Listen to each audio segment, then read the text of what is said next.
Friends, I'm Rabbi Richard Block, Senior Rabbi of the Temple Tifereth Israel. Together with Cantor Kathy Sebo, it's my sad privilege to officiate today as we honor the memory and celebrate the life of Irma Binkofsky. In his sorrow, Job cried out, Adonai natan v'Adonai lakach, Yehi Shem Adonai mevorach. God has given, God has taken away, blessed be the name of God. An ancient people, we are well acquainted with grief and with the valley of shadows. Death and sorrow are not strangers to us, yet the centuries have taught us that a good name endures beyond the grave and that there is strength in faith. With Job we say, Adonai natan, God you have given. In Irma you gave us a loved one who will not be forgotten. For all that was good and enduring in her life, we offer the deepest thanks of our hearts. Adonai lakach, God you have taken away. We pray for the strength to turn sorrowing hearts into an altar of trust, before which we acknowledge your sovereignty and love, as now we say, Yehi Shem Adonai mevorach. Blessed be the name of God, now and forever. For Irma's love that united us in life and which death cannot sever, for her companionship that was shared along life's path and which continues through the tenderness of memory, for the gifts of her heart and mind that brought joy and happiness and is now a precious remembrance, for all these and more, we give our thanks to God. In this time of grief, we listen to the voice of our sacred scriptures that brings us the ancient yet ever new message of God's nearness. It tells us of our kinship with the Creator in light as in darkness, in joy as in sorrow, in life as in death. Cantor Sebo will now chant the beautiful Hebrew words of the 23rd Psalm.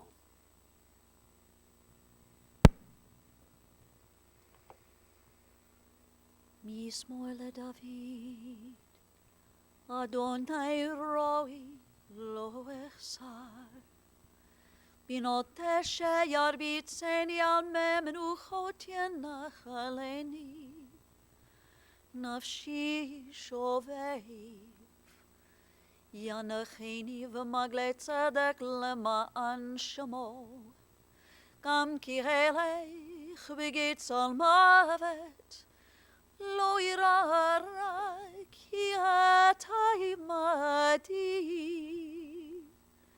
Shiftecha umishantecha hemayanachamoni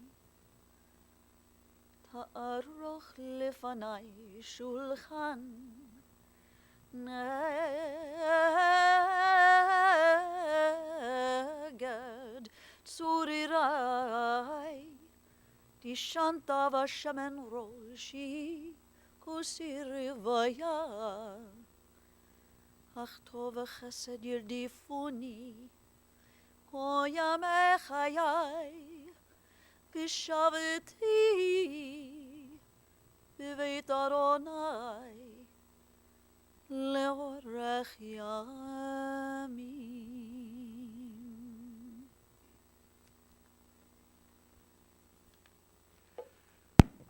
I invite you to join me. The Lord is my shepherd, I shall not want. He maketh me to lie down in green pastures. He leadeth me beside the still waters. He restoreth my soul. He guideth me in straight paths for his name's sake. Yea, though I walk through the valley of the shadow of death, I will fear no evil, for thou art with me. Thy rod and thy staff, they comfort me. Thou preparest a table before me in the presence of mine enemies. Thou hast anointed my head with oil, my cup runneth over. Surely goodness and mercy shall follow me all the days of my life, and I shall dwell in the house of the Lord forever. From Psalm 90. O God, you have been our refuge in every generation. Before the mountains came into being, before you brought forth the earth and the world, from eternity to eternity, you are God. You return us to dust. You decree, return your mortals. For in your sight 1,000 years are as yesterday when it is past, as a watch in the night. You engulf us in sleep. We are like grass that renews itself. At daybreak it flourishes anew. At dusk it withers and dries up. The span of our life is 80 years and 10, or given strength 80 years.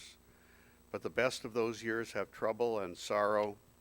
They pass by speedily, and we are in darkness. Teach us, therefore, so to number our days that we may attain a heart of wisdom. Turn to us, O God.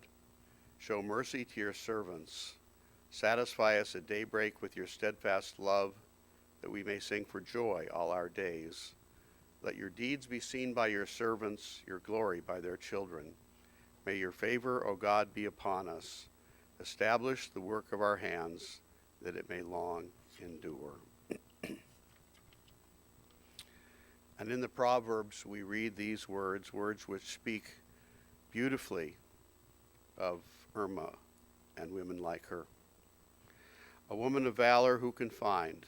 She is more precious than fine pearls. Her husband trusts in her, and so he lacks nothing.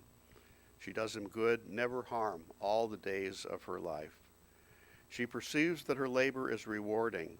Her candle burns on into the night. She reaches out to those in need and extends her hands to the poor. She is clothed in strength and dignity, and she faces the future cheerfully. She speaks with wisdom, and the law of kindness is on her lips. Her children rise up and bless her. Her husband sings her praises. Many daughters have done valiantly, but you surpass them all. And in the book of Ecclesiastes, we find these words of wisdom.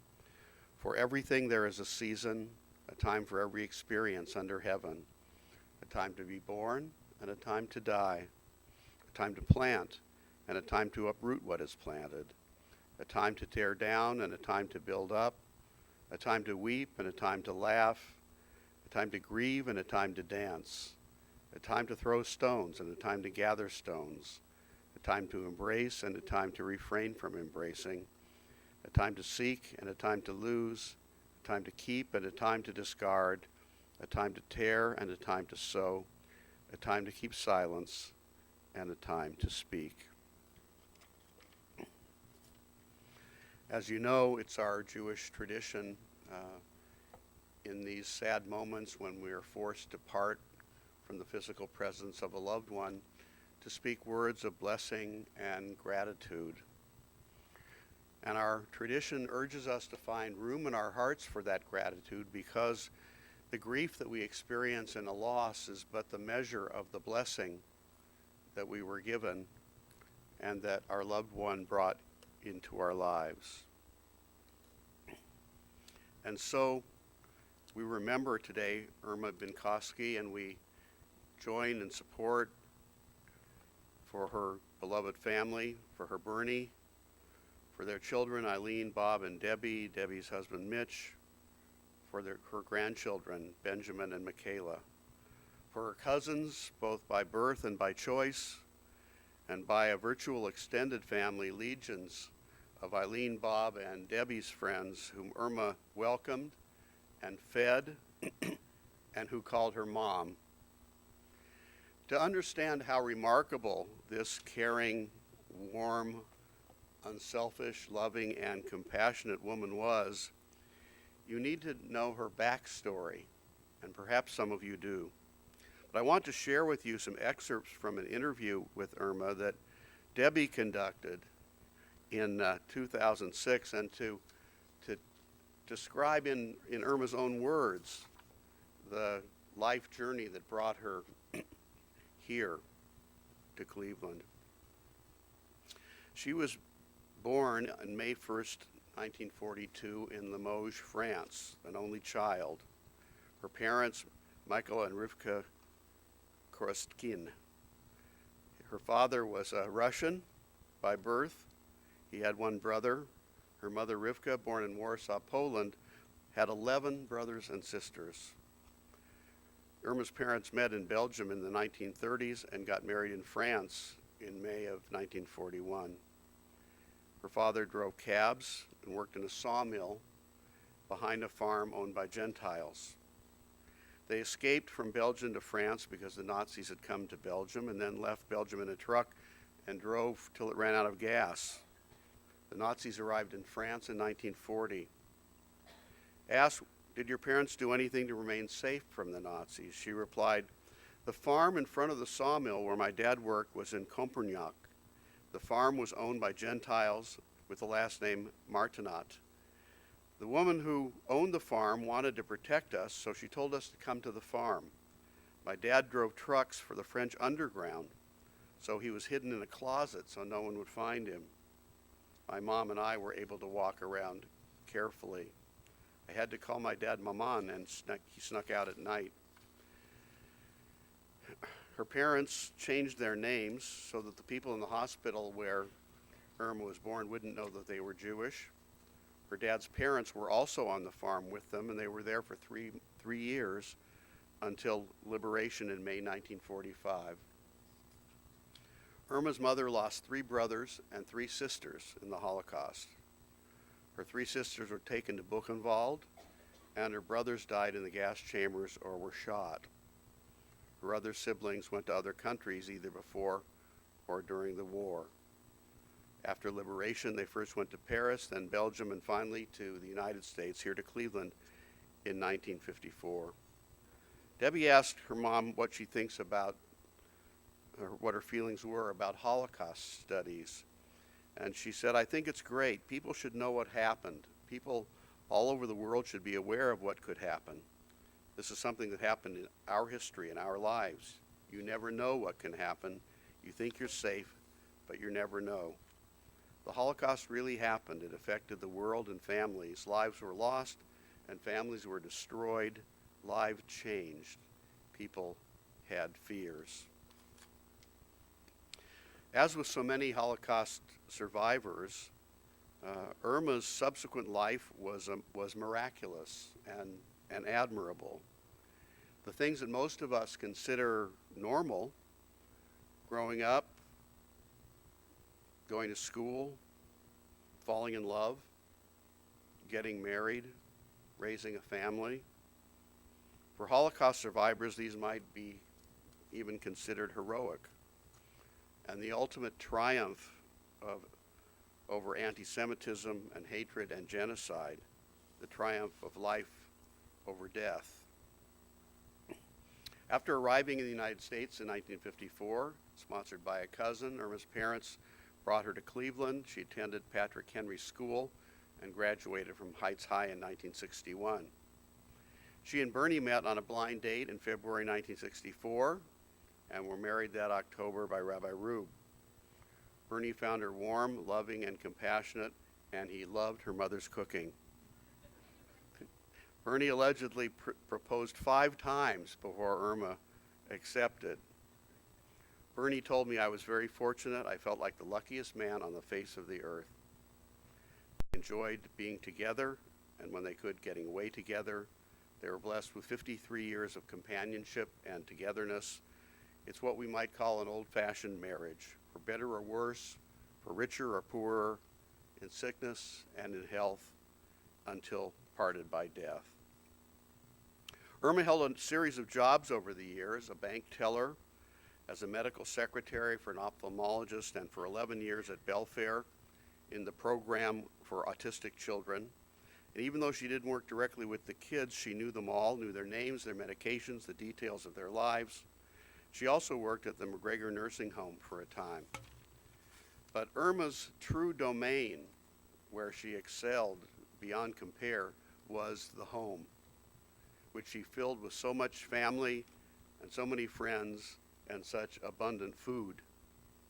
Irma recalled times of deprivation during the Holocaust years, the times when they had no food. And it was likely that she never was entirely free, even in her later years, of the lingering fear that she or someone she loved or someone for whom she provided would lack something. So Irma made sure that her home overflowed with food. Whether Irma was feeding 2 people or 20, she cooked for 50. And having been taken in and sheltered by family friends during the Holocaust, Irma and Bernie's home became part clubhouse and part safe house, where Eileen and Bob and Debbie's friends would often gather in droves and hang out. No invitation was needed. There was no need to ask if you could come. No questions were asked when you arrived. They knew there would be coffee on and bagels ready. They just came, and often they stayed. Irma would do anything for anyone. She wanted to help and serve. She put everyone else first. The word no was not in her vocabulary, except when people tried to do something for her. Irma made everybody feel loved and welcome. Eileen and Bob and Debbie were the luckiest kids of all to have had her as their actual mom, 24/7, 365. Eileen describes their mom as supportive, as always there to talk to, as interested in everything she did, with her wonderful laugh and the best hugs ever. Bob recalls how lost he felt at 19 when his best friend moved to California, and he wanted to move out there too, which neither his parents nor siblings thought was a good idea. Nonetheless, Irma bought him a ticket to California, sent him care packages while he was there, and one day after several months, she almost telepathically intuited that Bob had had a health emergency and needed her help to come home. Debbie, the baby of the family, participated in the Beitar Zionist Youth Program. She and other participants often slept over at her home, so often, in fact, the night before an activity to which Irma would drive them to the pickup location, that they called Irma's van the Beitar van. Ben and Michaela, Irma's beloved grandchildren, were the apple of her eye. Ben remembers her as funny and caring, loved her matzo ball soup, their playing catch, her coming to all his school activities and baseball games, where she was invariably the loudest fan present. Michaela liked going to places with her grandmother, out to lunch, to the park, for ices at Speedway. She loved baking cakes and cookies with her. And when Ben and Michaela went to Beechwood Camp, they knew their grandmother would always be there with a snack for them at the end of the day and first in line to pick them up. Raised Orthodox, Irma's Jewish identity was very important to her. She wore a Jewish star and a chai, the symbol of life. The Jewish holidays were a focus for the family, especially Shabbat. Friday night was the gatherings of the family weekly, where they lit one candle for each member of the family. Pesach, Passover, and the process of cleaning and preparing and making the house kosher for Passover was a major production in Irma's life. She was serious about it. She was a voracious reader, a lover of sports. She loved to watch and attend Indians games, but she left or turned them off whenever things were going badly. She didn't want to see the outcome, but she was interested in what it was. And when she had health challenges, as she did periodically over the years, she faced them bravely and without complaint. Even when she was in pain, she would smile. A cancer survivor, she was a devoted supporter of the Cancer Society. And in her final days, she was ready. She just wanted to be comfortable, and now she is at peace. Our Jewish tradition teaches that we live on in many ways after our physical death. We live on if we're blessed to have children and grandchildren and generations who embody us in their very DNA and carry their values on into our values on into the world with them. We live on in the ways that our actions bless the lives of others and bring goodness and kindness into the world, and in the actions that others undertake when they're inspired by our example. We live on in the causes and the institutions in which we invest our life's energies and our funds and our caring, and which are more enduring and significant than our own individual, isolated, sometimes lonely and confused selves.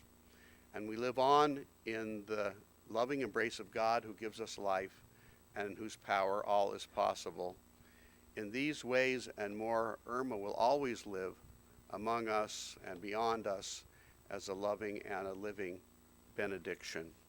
I know that many of you, perhaps all of you, bring here your own precious memories of her. And so I ask us to pause as we thank God for the gift of her life and for the blessings that she brought to so many.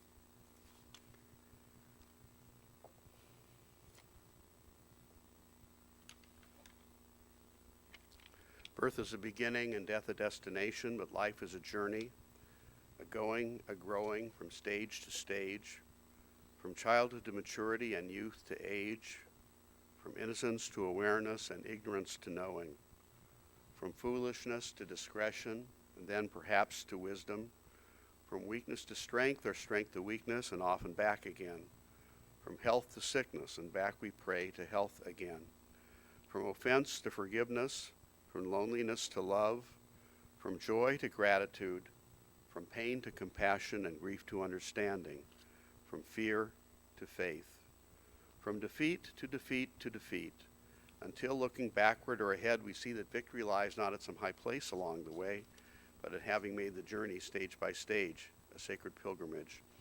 Birth is a beginning and death a destination, but life is a journey, a sacred pilgrimage made stage by stage, from birth to death to life everlasting. As you're able now, I ask you to rise for the memorial prayer, El Malay Rachamim.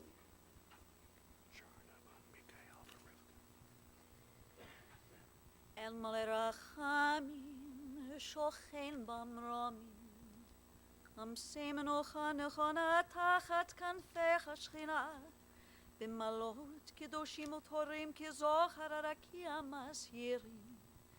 את נשמת שרנה בת מיכאל ורבקה, שהלכה לעולמה בגן עדן תמנוחתה. אהנה בהרחמים אסתיריך, בסתר כנפיך לעולמים, ותתרור בתרור החיים את נשמתה. אדוני הוא נחלתה, ותנוח בשלום, על משכבה ונאמר אמן.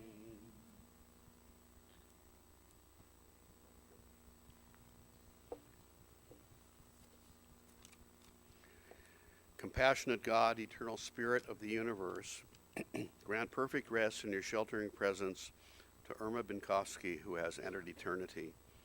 O God of mercy, let her find refuge in the shadow of your wings, and let her soul be bound up in the bond of everlasting life.